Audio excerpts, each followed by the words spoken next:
Our message to the drug traffickers is get the hell out of our country. Your free ride is over because President Trump is back in the Oval Office. Powerful strike against one of the most powerful drug cartels in the world.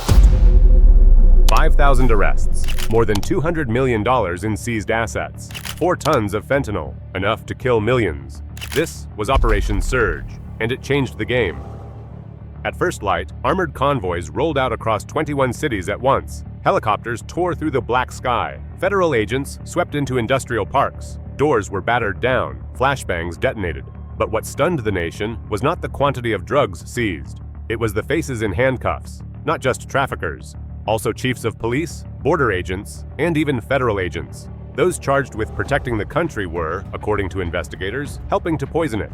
If that does not make your blood boil, it should. This fight is no longer just a border story. It is a sickness eating inward. A quiet betrayal unfolding behind badges, in courtrooms, and inside the very agencies people trust. The investigation showed the system had been infiltrated. Some agents took payments to let trucks pass checkpoints. Some officers altered records. Some judges ignored warning signs. When the protectors become accomplices, who will protect the public?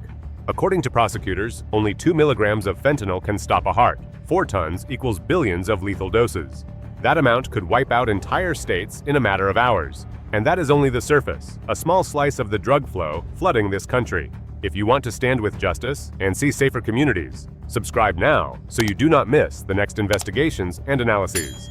In a few minutes, you will see why Chicago became the heart of this fight, and why every route, every truck yard, and every warehouse can be a threat. Chicago becomes the nation's crossroads.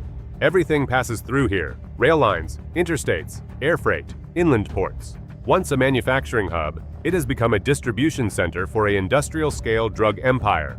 Every ton of fentanyl that travels through Mexico, and every kilo of meth cooked in south of the border superlabs, at some point they pass through this place. Interstate 155, I-80, and I-94 are the cartel's 3 steel arteries. Warehouses that once held legitimate goods became transfer points for death. From the outside, you see forklifts, pallets, and shipping containers. Inside, they hide tablet presses, industrial mixers, and drums labeled cleaning solvent. Behind false walls are small rooms filled with thousands of vacuum-sealed packets of powder, ready to be cut and relabeled as pain pills.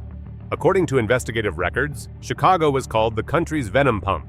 From here, shipments spread across the Midwest and East Coast: Ohio, Pennsylvania, Tennessee, Michigan, New York.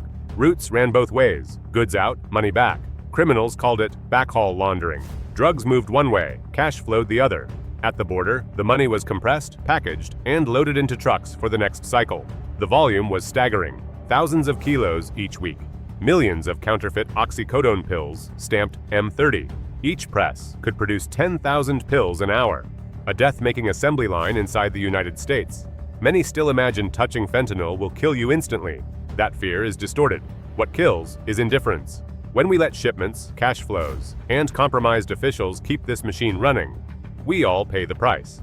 In one federal report, investigators uncovered a South Side warehouse disguised as a building materials company. Behind stacks of tile were steel drums imported from India, labeled cleaning chemicals. Tests showed the drums contained NPP and 4-ANPP. Those precursors are used to synthesize fentanyl. In a hidden locker, agents found an encoded logbook listing 17 delivery routes to Midwestern cities. That single raid mapped an entire network. Chicago was not merely a transit point, it was a command center where logistics, finance, and corruption met. Cartels learned to operate like Amazon: fast, dispersed, and ruthlessly efficient. Every street, every truck lot, every storage room was a cog in a machine powered by blood and money. And now, for the first time in decades, that machine is being dismantled piece by piece. But the deeper investigators dug, the clearer it became that the disease did not stop at warehouses or truck yards. It had seeped inside the system. That is where Phase 1 of Operation Surge began. Phase 1 started at 4 o'clock in the morning, while most cities slept. On the screens at the Federal Command Center in Virginia, red dots lit up at once: Phoenix, Dallas, Denver, Kansas City, Albuquerque. Minutes later, armored convoys left base. Teams from DEA, FBI, and Homeland Security moved along coded routes. No sirens, no warning lights, only the sound of tires on cold asphalt and a nation preparing to act. Outside Phoenix, the first roll-up door was forced open. Inside a seemingly abandoned warehouse were rows of industrial tablet presses, molds stamped M30, and hundreds of drums of methanol and precursor NPP. On the workbench lay an encoded logbook and notes labeled North Route Bridge No. 9. Laboratory testing later confirmed that this site alone could produce up to 3 million counterfeit fentanyl pills a week. In Texas, federal agents raided a farm disguised as a hydroponic vegetable operation. Beneath the soil was an automated tablet packing line run by Siemens Industrial Software.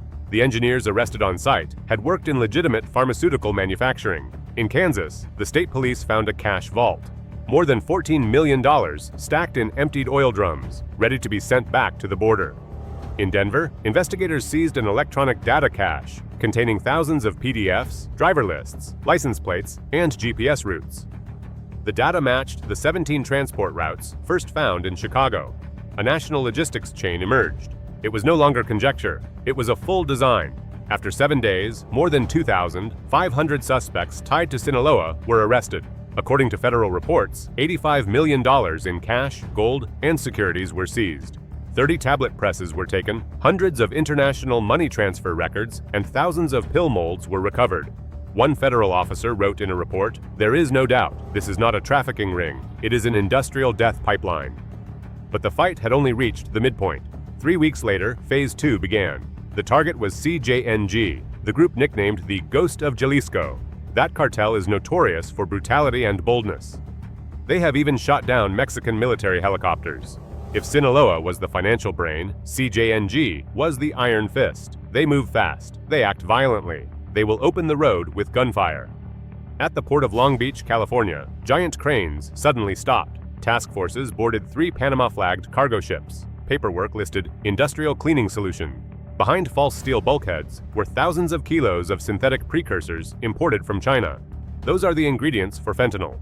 In an engine room, agents found a camouflaged cold storage area holding heavy plastic drums. Each drum had a QR code linking to a Shell chemical company in Guangzhou. In Miami, the operations financial team simultaneously hit a virtual money laundering network. More than 40 electronic accounts, mostly USDT and Monero, were frozen. These transactions had been washed through 5 unregistered exchanges and then used to buy beachfront real estate in Florida. A $12 million villa was shown to be held in a legal name. According to investigators, the real control belonged to a CJNG logistics consulting partner.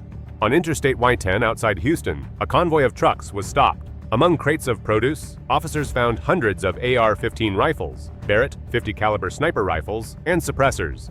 All had their serial numbers removed. They were ready to be shipped to armed CJNG groups in Mexico. A DEA agent wrote in a report, "This is no longer drug trafficking. This is a war supply chain." In 10 days, more than 2,500 additional suspects were detained, and over 100 stash houses were sealed. West to east transport lines were severed. 21 financial nodes and 4 digital money laundering facilities were frozen. In Los Angeles, where CJNG had long rooted itself, neighborhoods fell quiet for the first time in a decade. While the media celebrated, prosecutors quietly gathered evidence. Internal transaction chains among private security firms, small banks, and even a group of border agents surfaced in a classified report. When copies of those files reached the Department of Justice, another truth emerged. Part of the national security apparatus had long been compromised. Phone calls, encrypted messages, and small transfers of a few $1,000s at a time added up to tens of millions flowing back into the pockets of badge carriers. The war with the cartels had not ended on the streets. It was moving into offices where power is bought with contracts and signatures. That was when the country realized the true enemy was not only at the border, it was hiding inside the very institutions meant to protect the border. As warehouse doors were forced and clandestine labs were dismantled, it seemed the campaign had reached its peak. But while law enforcement celebrated, a team of prosecutors in Washington quietly opened a new file. They called it Inside Men, the Insiders. Everything began with a small detail. In the list of transfers seized in Houston, 12 wire transfers matched a payroll account number for customs staff. At first, it looked like an accounting error, but when investigators traced the funds, those transfers led to 3 private security companies in Arizona, a rural bank in Texas, and then to a personal account of a Border Patrol officer who had received a commendation just 3 months earlier. From there, the picture took shape. The cartels no longer only bribed, they invested in the system. They did not pay for an officer to look the other way during a shift. They paid to make sure that officer was promoted. A small gift at the start became a recommendation, a support, a budget push. As that person rose, loyalty had already been purchased. Internal records reveal the term clean badge. Those were officers with flawless records, never disciplined, who were quietly groomed to become the cartel's doors. One by one, they were placed in key positions, checkpoints, licensing divisions for transport, even internal affairs units. A Department of Justice report stated that since 2024 prosecutions of government employees for cartel-related crimes tripled. The real number may be much higher because many cases were never made public. In one case, a senior Border Patrol officer was accused of using his authority to erase GPS data from suspicious trucks. He did not take cash. He was transferred ownership of a Miami property worth nearly $1 million through a logistics consulting firm. In El Paso, a young agent testified that his superior ordered certain containers to be skipped during inspections in exchange for donations to the local police association. When investigators reviewed records, the donor list matched the names of 3 shell companies frozen in Operation Surge. Small details formed a whole mechanism. It was no longer personal bribes. It was a parallel financial system designed to cultivate false loyalty. And as that loyalty took hold, the law began to bend. Inside meetings of investigators, the phrase institutional fatigue was used. When pressure rises, budgets shrink, and thousands of new hires are rushed in. Systemic gaps appear. Many enter the force for pay and benefits with no deeper drive to protect honor. The cartels know that weakness well. They do not strike. They nurture. Those officials no longer saw themselves as betraying their country. They thought they were just helping a little. One signature here, one small delay there. But when dozens of people help a little, the entire system shifts by miles. During a closed-door meeting, one prosecutor said, when cartel money flows through a national bank, it no longer smells like crime. That was the essence of the money engine, the perfect laundering machine. From small wire transfers in Phoenix, funds were pooled into shell companies licensed for transportation consulting. They purchased legitimate trucks, signed contracts with warehouses previously flagged for drug inspections, and once the money passed through several layers of paperwork, it officially became freight revenue. From there, the money moved even farther. Part flowed into coastal real estate firms in Miami and San Diego. The rest shifted into cryptocurrency, mostly stablecoins.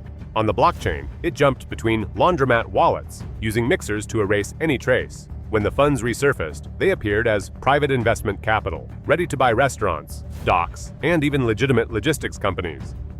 A classified report revealed that within 8 months, over $400 million had been laundered through these channels. No prosecutions were filed because on paper, everything was legal.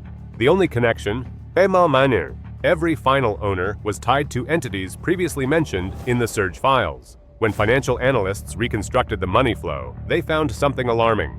Part of it never went back to Mexico.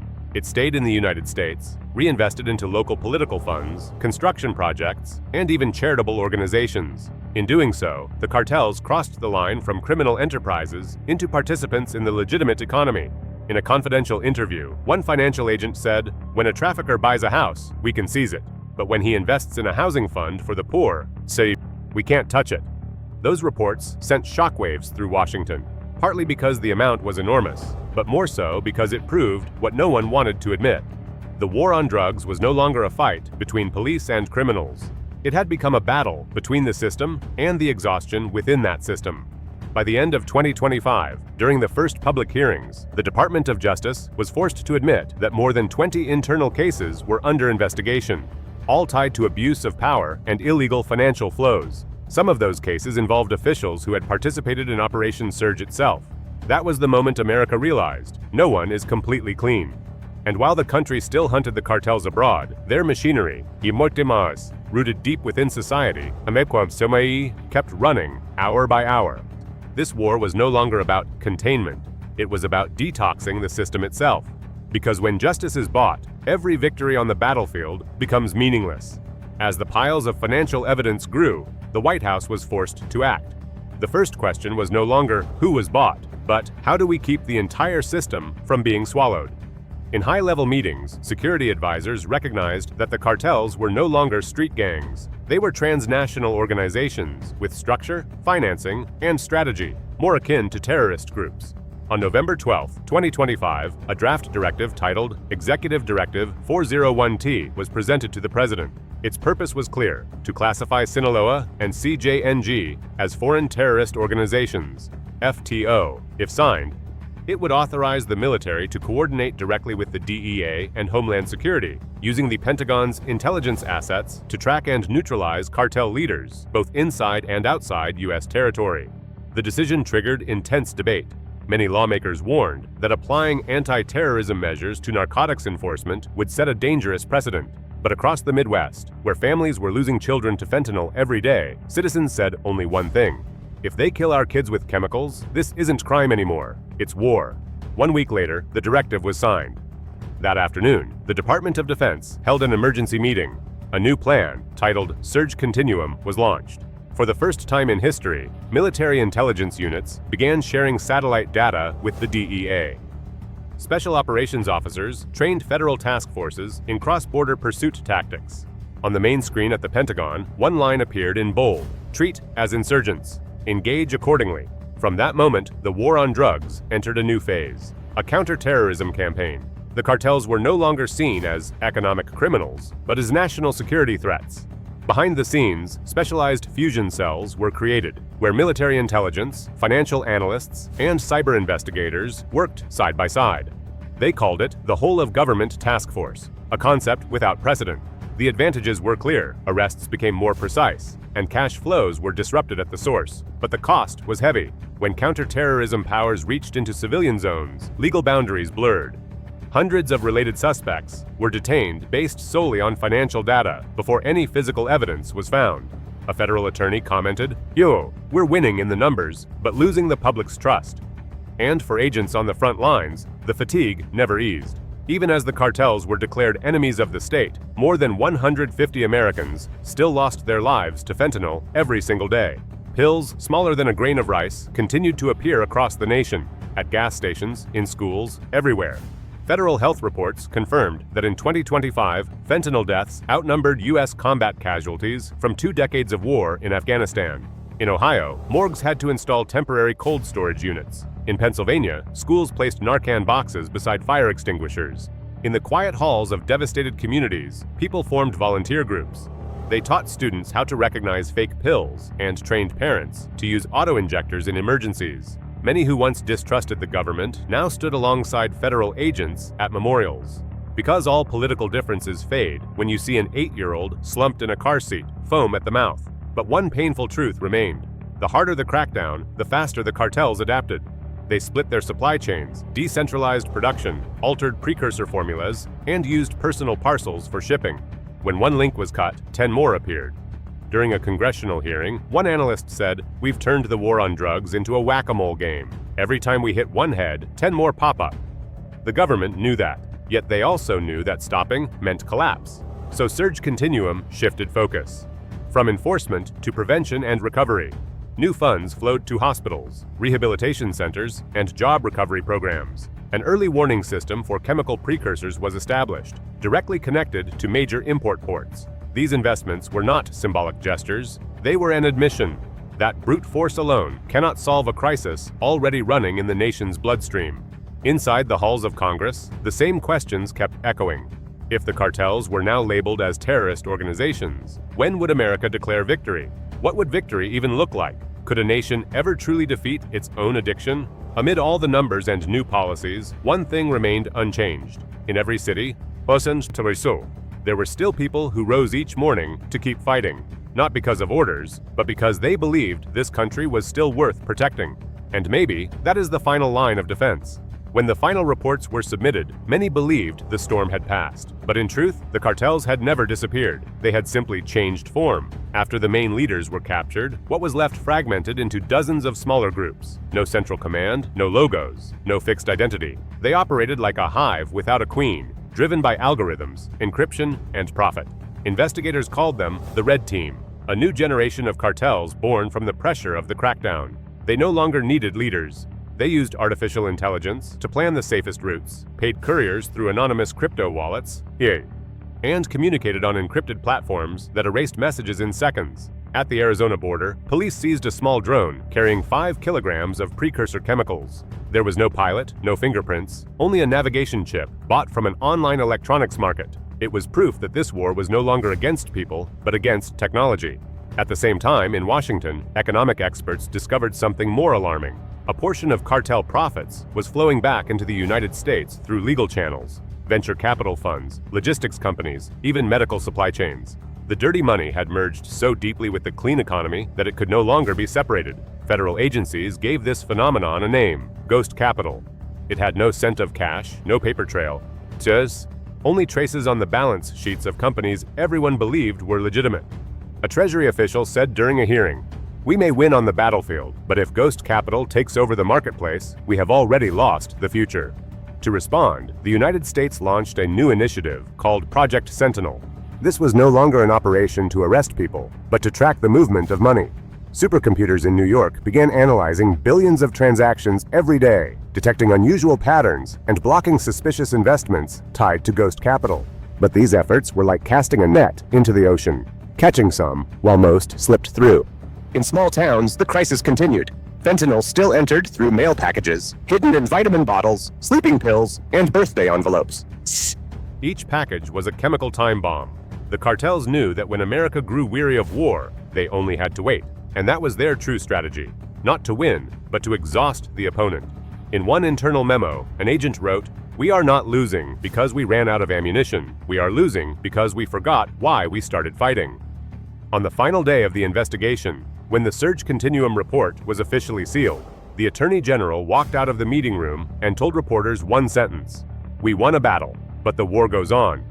And that was the truth. After 5,000 arrests, hundreds of tons of seized evidence, and billions of dollars in assets confiscated, America was still losing more than 150 lives each day to fentanyl. No operation could stop the epidemic if the void within society remained, the emptiness that dirty money continues to fill. But among all those numbers, there were still people who never gave up. Agents who never took bribes. Doctors who stayed through the night to save overdose victims. Parents who taught their children how to recognize fake pills. They were not heroes on the front page. They were the real defense line of America. Perhaps that is the one thing the cartels can never buy. Faith. The flag still flies, not in celebration, but in warning. Because evil never needs permission to grow. It only needs good people to look away. This war is not over. It may never be. But as long as there are people who stand up, speak the truth, and fight for justice, America will not fall.